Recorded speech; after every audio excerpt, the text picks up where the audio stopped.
انہوں نے پوچھا تھا کہ ان کے شوہر شراب نوشی بہت زیادہ کرتے ہیں اور چھوڑتے نہیں ہیں، تو بیوی کو کیا کرنا چاہیے؟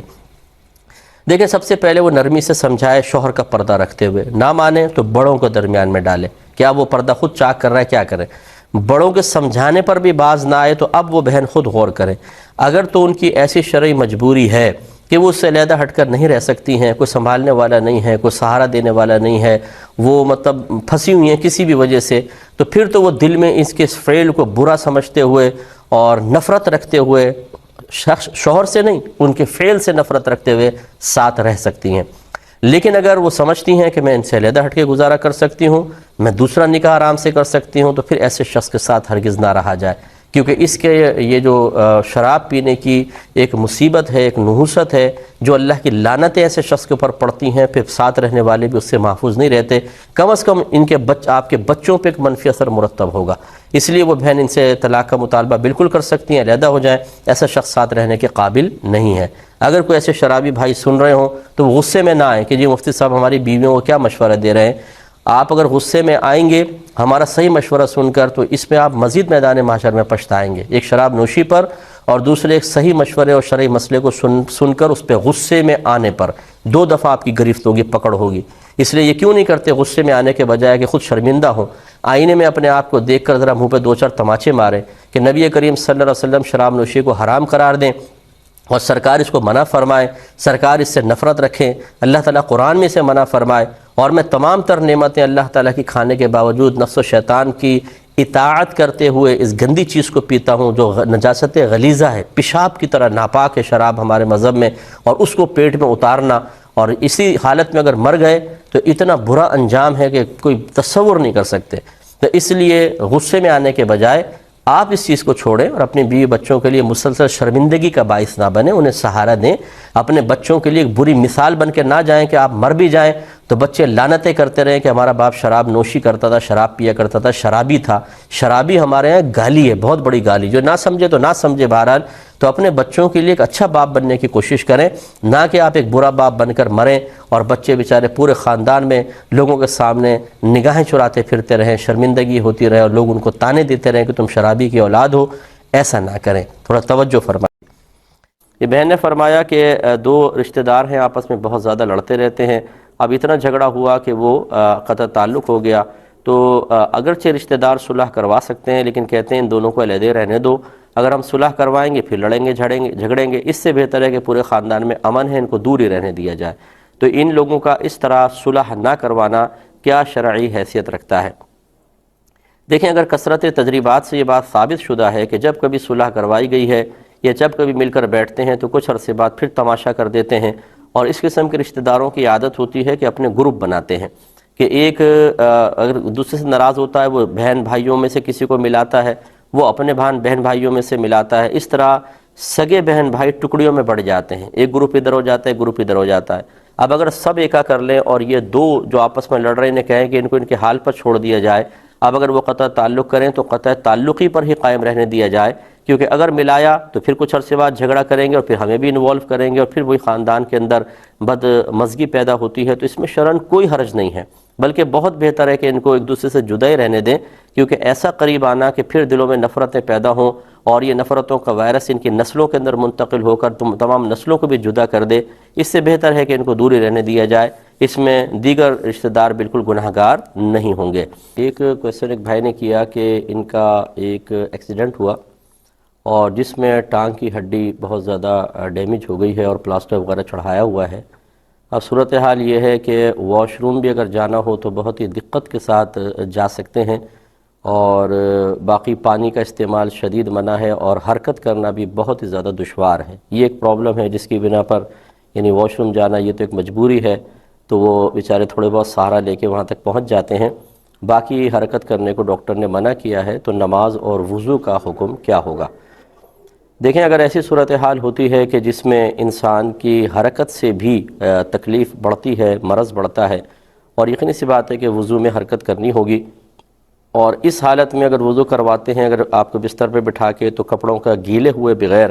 وضو بہت ہی مشکل ہے اور بہت ہی زیادہ پریشانی کا سامنا کرنا پڑے گا، تو آپ کے لیے تیمم کا عذر موجود ہے، یعنی ایک سہولت ہے کہ آپ تیمم کر سکتے ہیں۔ تیمم کا مطلب یہ ہوتا ہے کہ انسان مٹی، زمین یا اس کی جنس سے، کسی بھی اس کی جنس سے تعلق رکھنے والی چیز سے پاکی حاصل کر سکتا ہے۔ وہ چاہے آپ پتھر سے کر لیں، ایک ایسا پتھر لے لیں کہ جس میں کوئی گرد و غبار وغیرہ نہ ہو، اور اس کا طریقہ یہ ہوگا کہ آپ پاکی کی نیت کریں، ذہن میں حاضر کر لیں۔ دل کے پختہ ارادے کو نیت کہتے ہیں، تو دل میں ارادہ کر لیں کہ میں پاکی حاصل کر رہا ہوں، پھر بسم اللہ الرحمن الرحیم پڑھ کر اس پتھر کو اپنے ہاتھ پر اچھی طرح پھیریں، پھر ان دونوں ہاتھوں سے اپنے چہرے کا مسح کریں، سر کے بالوں سے لے کر یہ چین کے نیچے تک، کان کی ایک لو سے دوسری لو تک، پورے چہرے کے ایک ایک ذرے پر آپ کا ہاتھ پھر جانا چاہیے۔ اس کے بعد دوبارہ اس کو ہاتھ پر پھیریں، پھر الٹے ہاتھ سے سیدھے ہاتھ کا کوہنی سمیت مسح کریں، اور سیدھے ہاتھ سے الٹے ہاتھ کا کوہنی سمیت مسح کر لیں، اور اچھی طریقے سے خلال وغیرہ کر لیں، تو یہ آپ کا تیمم کمپلیٹ ہو گیا۔ اب آپ نماز وغیرہ اس سے ادا کر سکتے ہیں، اور جب تک آپ کا وضو ٹوٹنے کا کوئی سبب نہ پایا جائے، ایک دفعہ کا کیا ہوا تیمم قائم رہتا ہے، اس سے آپ کئی نمازیں پڑھ سکتے ہیں۔ اور اگر خدا نخواستہ احتلام وغیرہ ہو جاتا ہے، ناپاک ہو جاتے ہیں اور غسل کرنے میں آپ کو دقت ہے، تو اسی طریقے سے تیمم سے آپ مطلب جب نماز کا ٹائم آئے تیمم کر لیں، تو یہ وضو اور غسل دونوں کے لیے ایک ہی تیمم کافی ہوگا، آپ پھر بھی نماز ادا کر سکتے ہیں۔ یہ کہتی ہیں کہ بعض لوگ دعوت و تبلیغ کے موقع پر اپنے سابقہ زندگی کے گناہ ذکر کرتے ہیں، حالانکہ وہ میری طرف نسبت کر رہی ہیں کہ آپ نے بتایا تھا کہ اپنے گناہ کا بیان کرنا بھی گناہ ہوتا ہے۔ دیکھیں، اپنے گناہ کا ذکر کرنا گناہ اس وقت ہوتا ہے کہ جب اس کی کوئی ضرورت نہ ہو۔ اگر صحیح ضرورت ہے تو پھر گناہ کا بیان کرنا گناہ نہیں ہے۔ مثال کے طور پہ جیسے اب کورٹ میں آپ کھڑے ہیں، وہاں پر آپ اظہار جرم کر رہے ہیں، تو وہ بالکل صحیح ہے۔ اسی طرح اگر پیر صاحب ہیں، وہ کہتے ہیں کہ آپ نے کیا کیا خطا کی، میں آپ کو وہ تلقین، آپ چاہتے ہیں کہ میرا تزکیہ نفس ہو، تو پھر ان کے سامنے اپنی کسی خطا کو ظاہر کر دینا۔ ایسے آپ کسی مفتی صاحب سے فتویٰ طلب کر رہے ہوں، تو وہاں پر اپنے خطا کو ظاہر کرنا تاکہ وہ توبہ کا صحیح طریقہ بتا سکیں، کیونکہ گناہ مختلف ہوتے ہیں اور ان کے توبہ کے طریقے بھی مختلف ہوتے ہیں۔ اگر آپ صرف اتنا کہہ دیں مفتی صاحب ایک گناہ ہو گیا ہے، بتائیں میں توبہ کیسے کروں،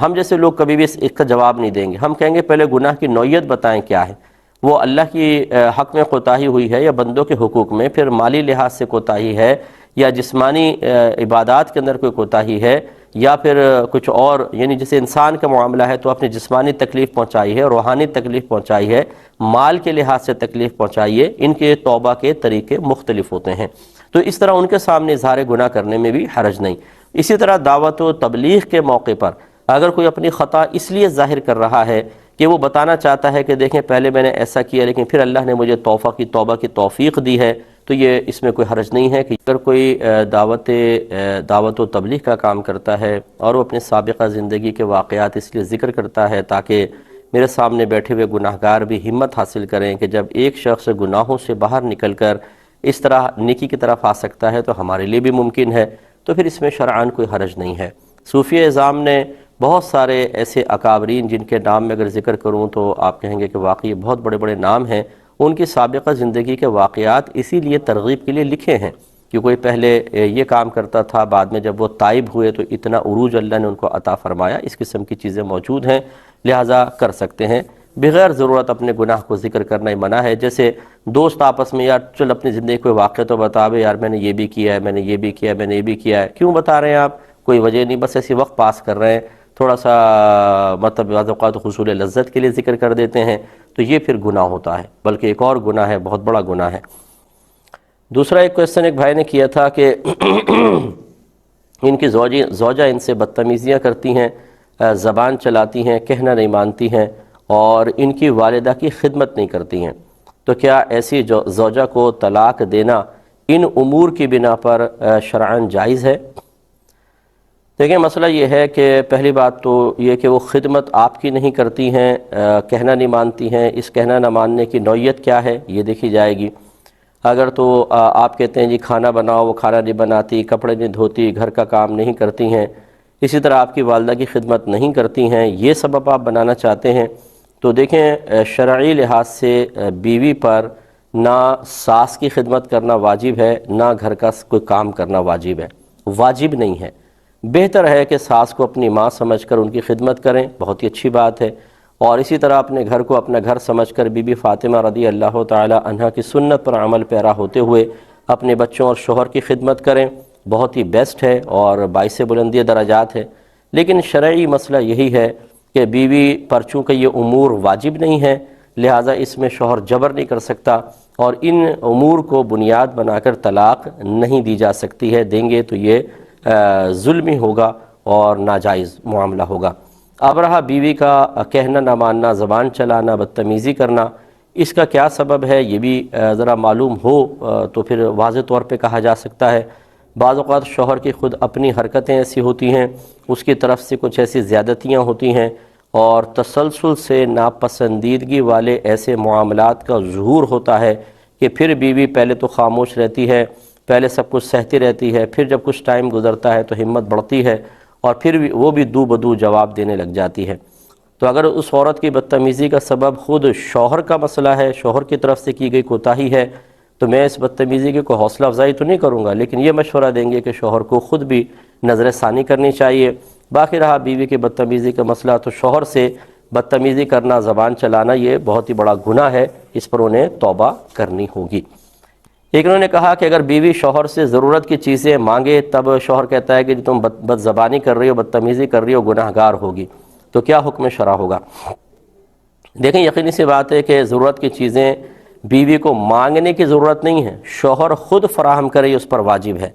اور جب وہ مانگ لے تو اب تاخیر کرنا تو اور زیادہ گناہ ہے، تو اس لیے یہ مانگنا تو کوئی بری بات نہیں ہے۔ اس کو کیا حکم شرع ہے کہ ضرورت کی چیز نہ مانگی جائے؟ دیکھیں، پہلی بات تو یہ کہ بیوی کو مانگنے کی ضرورت ہی نہیں ہے۔ جب کوئی شخص شادی کرتا ہے تو اسے پہلے پتہ ہونا چاہیے کہ مجھ پر نان نفقہ واجب ہے، تو وہ چیزیں بغیر طلب کیے بیوی کو دے، بچوں کو فراہم کرے۔ اگر اتنا افورڈ نہیں کر سکتے تو آپ کے لیے تو نکاح کرنا ہی گناہ تھا۔ پہلے یہ معلوم کرنا چاہیے تھا کہ نکاح کرنا کب فرض ہوتا ہے، کب واجب ہے، کب سنت موقدہ ہے، کب مکروہ تحریمی ہے اور کب حرام ہے۔ یہ چیزیں ہمیں معلوم نہیں ہوتی، آپ افورڈ نہیں کر سکتے تھے، بیوی بچوں کو نہیں سنبھال سکتے تھے، تو پھر کیوں نکاح کیا تھا؟ اللہ تعالیٰ نے ان کی ذمہ داری آپ کو دی ہے تو اس کو پورا کریں۔ اب بیوی اگر آپ سے نہیں مانگے گی تو کس سے جا کر؟ محلے میں جا کر مانگے یا بھیک مانگے لوگوں کے سامنے جا کر؟ یعنی ایسے شوہروں کو شرم آنی چاہیے کہ ضرورت کی چیز اگر بیوی آپ سے نہیں مانگے گی تو کس سے جا کر مانگے گی؟ تو آپ جا کر اس کو پورا کریں، اور نہیں کر سکتے تو بہرحال پھر کوئی اور متبادل ذریعہ ہونا چاہیے۔ ایک بات تو یہ، دوسری بات یہ کہ مانگنے کا طریقہ بھی صحیح ہونا چاہیے۔ ایسا نہ ہو کہ بیوی جھڑک کر شوہر سے بات کرے، بدتمیزی کے ساتھ گفتگو کرے، اور ساتھ میں دو چار تانوں کا تحفہ بھی دے، جیسے کہ اکثر عورتوں کی عادت ہے کہ یہ غصہ بچوں کا بھی بعض اوقات کسی اور پر نکال رہی ہوتی ہیں، یا حالات کا غصہ بچوں پر یا شوہر پر نکالتی ہیں۔ اس طرح کرنا بھی غلط ہے۔ اس طرح شوہر سے بدتمیزی کرنا، سخت لہجے میں گفتگو کرنا، بد زبانی کرنا، اپنے حق ثابت کو مانگنے کے لیے بھی طریقہ احسن اختیار کرنا واجب ہوتا ہے۔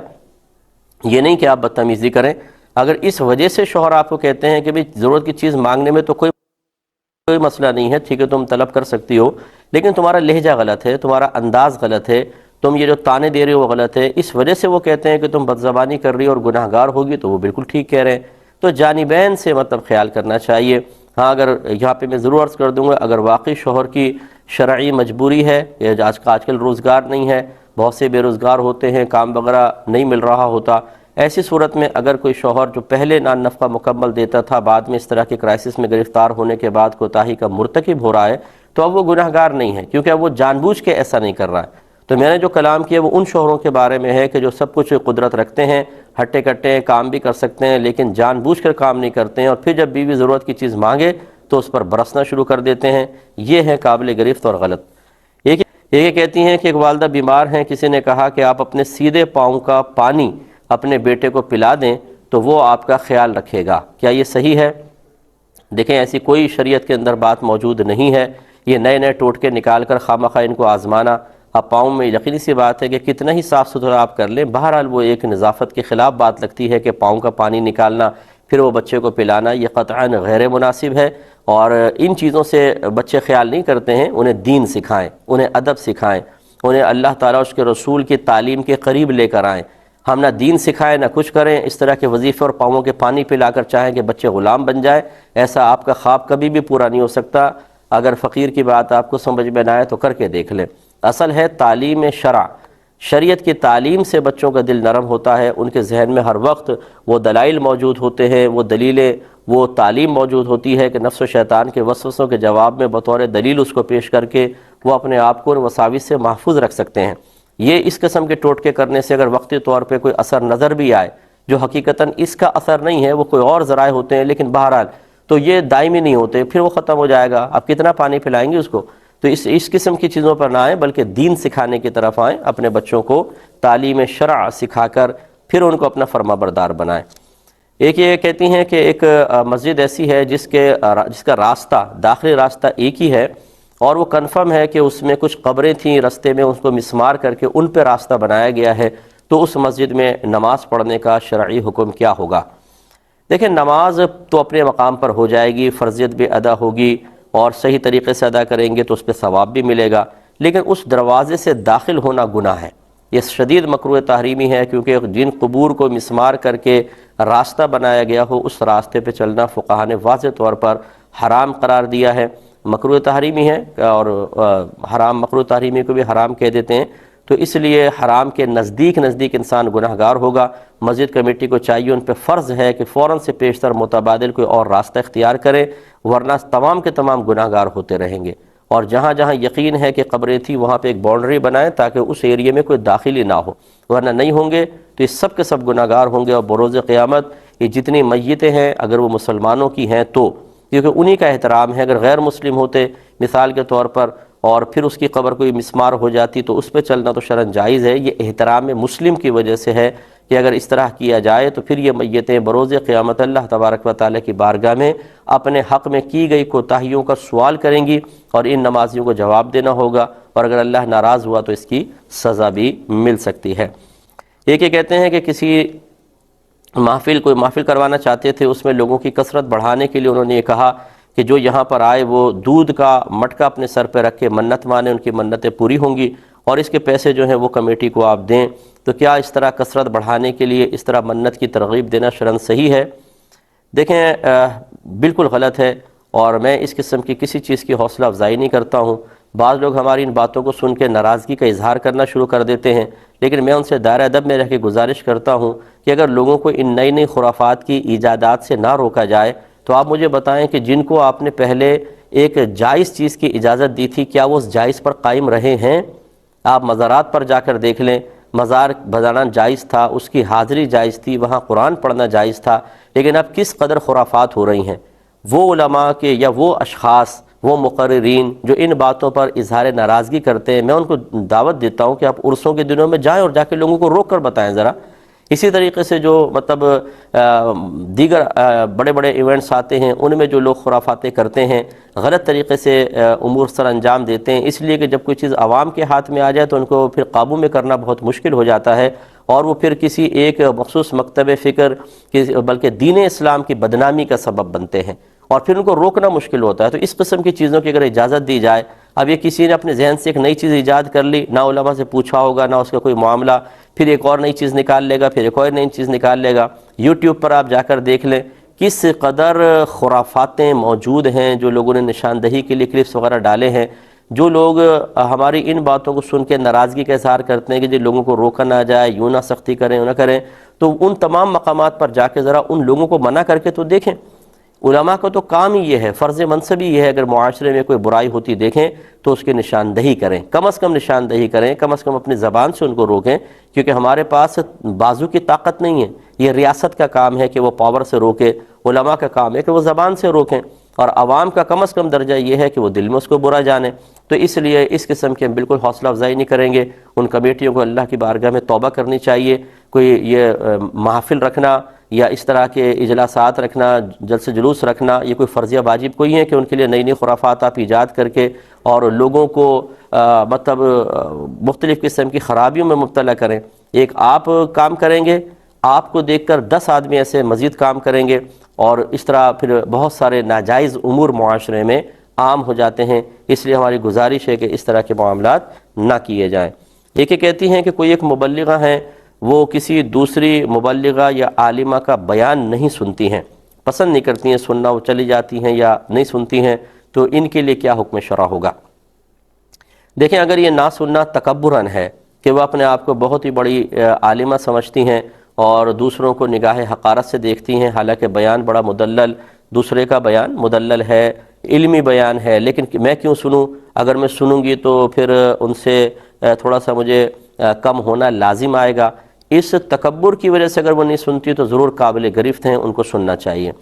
اور اگر ایسا نہیں ہے بلکہ وہ ماشاءاللہ بہت اچھی اسٹڈی رکھتی ہیں، مطالعہ بڑا وسیع ہے، اور جو سامنے اکثر بیانات کرتی ہیں وہ پھر ادھر ادھر کی پکڑ دھکڑ والے بیانات ہوتے ہیں، موضوع اور جھوٹی روایات بیان کی جاتی ہیں، اور بوگس اور بیکار قسم کی باتوں کو بہت ہی بڑھا چڑھا کر عورتوں کے سامنے پیش کر رہی ہوتی ہیں۔ اس سے ان کو کوفت ہوتی ہے کہ اب اگر میں منع کروں گی لڑائی جھگڑا ہوگا اور سننے میں وقت کا ضیاع ہوگا، اس وجہ سے وہ نہیں سنتی ہیں۔ تو پھر بالکل صحیح ہے، اس میں کوئی حرج نہیں ہے۔ ابھی ہماری صورتحال بھی یہ ہے کہ بعض جگہ ہم پھنس جاتے ہیں، ایسے ایسے بیانات ہوتے ہیں کہ میں سر پکڑ کے بیٹھ جاتا ہوں، یعنی عوام کو تو سمجھ میں نہیں آ رہا ہوتا کہ اس بات کی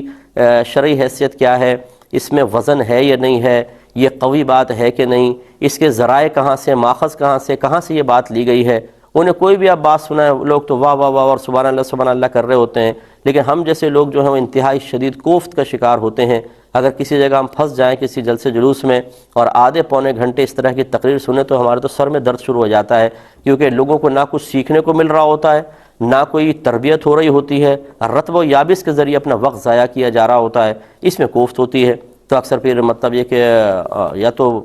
میں آتے ہی لیٹ ہوں یا وہاں پہنچ گئے تو پھر یقینی سی بات ہے کل پر ایک بوجھ سا طاری ہو جاتا ہے۔ اگر اسی قسم کی سچویشن ہے پھر اس کو تکبر نہیں کہا جاتا، پھر وقت کا ضیاع کہا جاتا ہے۔ اسی لیے ہم اکثر اپنے شاگردوں سے بھی کہتے ہیں اور جتنے بیانات کرنے والے ہیں کہ ایک اپنے بیان کا پہلے موضوع صحیح منتخب ہو، اس میں ایک ترتیب رکھی جائے، لوگوں کو سکھانا مقصود ہو، اور جدید ترین جو ماحول میں ہمارے مثالیں ہیں وہ پیش کر کے چیزوں کو سمجھایا جائے تاکہ ایک اچھا بیان ہو۔ اس قسم کے بیانات سننے میں کوئی پرابلم نہیں ہے۔ میرے اپنے شاگرد بیان کرتے ہیں، بعض اوقات میں غور سے ان کو سنتا ہوں، اور میں آپ کو اس میں اس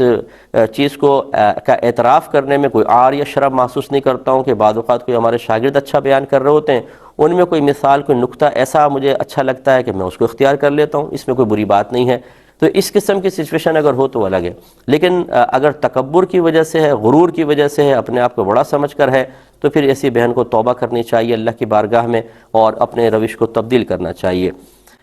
ایک یہ کہتی ہیں کہ کیا سجدہ تلاوت فجر اور عصر کی نماز کے بعد کیا جا سکتا ہے؟ لیکن بہتر یہ ہے کہ فجر کے بعد، عصر کے بعد ایسی آیت تلاوت نہ کریں جو جس میں سجدے کا ذکر موجود ہو، تاکہ یہ کرنا لازم نہ آئے۔ لیکن اگر بالفرض آپ نے پڑھ لی ہے تو عصر یا فجر کے بعد سجدہ تلاوت کیا جا سکتا ہے، اس لیے کہ سجدہ تلاوت واجب ہوتا ہے، نفل سجدے کو منع کیا گیا ہے۔ نفل سجدہ نہیں کر سکتے ہیں، یہ تو واجب ہوتا ہے، یہ کر سکتے ہیں، اس میں کوئی حرج نہیں ہے۔ ایک یہ کہتی ہیں کوئی بہن پہلی بار عمرے پہ جا رہی ہیں، کسی نے کہا کہ آپ ریاض الجنہ میں جا کر نماز نہ پڑھیں کیونکہ رش بہت زیادہ ہوتا ہے تو دھکم پیلم ہوتی ہے، تو اس سے بہتر ہے کہ اس بے ادبی کے مرتکب ہونے سے بہتر یہ ہے کہ آپ کسی اور جگہ نماز پڑھ لیں۔ تو کیا یہ مشورہ صحیح ہے اور ان بہن کو کیا کرنا چاہیے؟ دیکھیں، اگر تو واقعی عورتوں کے لیے جس وقت وہاں جانے کی اجازت ہے اس وقت دھکم پیلم بہت زیادہ ہوتی ہے اور صحیح طریقے سے خشوع و خضوع سے نماز بھی ادا نہیں ہو سکتی ہے اور بے ادبی کا ارتکاب بھی بہت زیادہ قوی گمان ہے کہ ہو جائے گا، تو بہت بہتر ہے کہ کہیں اور نماز پڑھی جائے۔ ریاض الجنہ اپنی جگہ ایک فضیلت ضرور رکھتی ہے، لیکن میرے آقا صلی اللہ علیہ وسلم کے مدینہ منورہ کا ایک ایک چپا باعث برکت ہے۔ یہ سمجھنا کہ وہیں برکت ہے اور جگہ نہیں، ایسا نہیں ہے۔ کہیں پر بھی آپ نماز پڑھیں انتہائی بابرکت ہے، اور ایسی جگہ نہ جائیں، یہی بہتر ہے۔ یہ کہتے ہیں کہ بعض لوگ کہتے ہیں کہ مدینہ یا مکے کے تبرکات نہ لے کر آئیں کیونکہ وہ چیزیں وہاں کے فراق میں روتے ہیں، کیا یہ صحیح ہے؟ دیکھیں، یہ فراق میں رونے کا کوئی مطلب یہ کہ ایسا نہیں ہے کہ ہر چیز فراق میں روتی ہے۔ ہمارے اکابرین نے لکھا ہے، خود اعلیٰ حضرت امام اہل سنت نے لکھا ہے انوار البشارہ میں کہ وہاں سے ضرور تبرکات لے کر آئیں تاکہ لوگ یہاں کے ان تبرکات سے فیض یاب ہوں، تو لا سکتے ہیں، اس میں شرعاً کوئی حرج نہیں ہے۔ ہو سکتا ہے کسی کے سامنے کوئی ایسی چیز ظاہر ہوئی ہو، لیکن اس کی وجہ سے تمام چیزوں کو لانا منع کرنا یہ بالکل مناسب نہیں ہے، لانے دینا چاہیے۔ ایک شخص نے نماز میں موبائل کی کال آئی تو اس نے ہاتھ سے اس کو بند کر دیا، دوسرے نے کہا تمہاری نماز فاسد ہو گئی کیونکہ تم نے موبائل کو بند کیا۔ اس نے اصول یہ بیان کیا کہ نہیں، اگر امام صاحب کی فاسد ہوتی ہے نا تو میری ہوتی، مقتدی کی نماز فاسد نہیں ہوتی ہے، کیا حکم شرع ہوگا؟ دیکھیں، یہ بالکل غلط ضابطہ ہے۔ اگر مقتدی نے غلطی کی ہے اس کی بھی نماز فاسد ہو سکتی ہے، ہاں امام کی فاسد ہو تو سب کی فاسد ہو جائے گی، لیکن صرف مقتدی کی غلطی ہو تو اسی کی فاسد ہوگی، پوری جماعت کی نہیں ہوگی۔ باقی رہا کہ یہ موبائل بند کرنے سے فاسد ہوئی ہے کہ نہیں ہوئی ہے، اس میں یہ ہے کہ اگر ایک ہی ہاتھ اندر ڈالا اور ہلکے سے اس کو بند کر دیا تو پھر تو اس سے نماز فاسد نہیں ہوگی۔ ہاتھ نکالا، اس کو یوں دونوں ہاتھوں سے پکڑا ہوا ہے پھر بند کر رہے ہیں تو دونوں ہاتھوں کے استعمال کی وجہ سے فاسد ہوگی، ورنہ فاسد نہیں ہوگی۔ یہ کہتی ہیں کہ کیا ہم کوئی انشورنس وغیرہ کے اندر کوئی پالیسی لے کر اس نیت سے اپنا پیسہ وہاں جمع کرا دیں تاکہ محفوظ رہے، ضائع نہ ہو، اور نیت یہ ہو کہ ہم اس کا پروفٹ نہیں لیں گے تاکہ سود وغیرہ لینا یا جوئے کے معاملات میں انوالومنٹ لازم نہ آئے، تو کیا یہ صحیح ہے؟ تو یہ دیکھیں صحیح نہیں ہے، کیونکہ پیسہ محفوظ رکھنے کے اور بے شمار جائز محفوظ ذرائع بھی ہیں، کیونکہ آپ اگر اس قسم کے معاملات میں اپنا پیسہ رکھوائیں گے یا انویسٹ کریں گے تو پھر آپ کو کم از کم ایک تحریری معاہدہ تو کرنا پڑتا ہے، اور حرام کام کرنا جس طرح گناہ ہے ایسے ہی اس کا تحریری معاہدہ کرنا بھی گناہ ہوتا ہے۔ اس لیے ہم آپ کو مشورہ دیں گے کہ آپ ایسا نہ کریں، بلکہ اپنے پیسے کو اگر محفوظ رکھنا ہے تو کوئی اور جائز ذریعہ اس کا اختیار کیجئے۔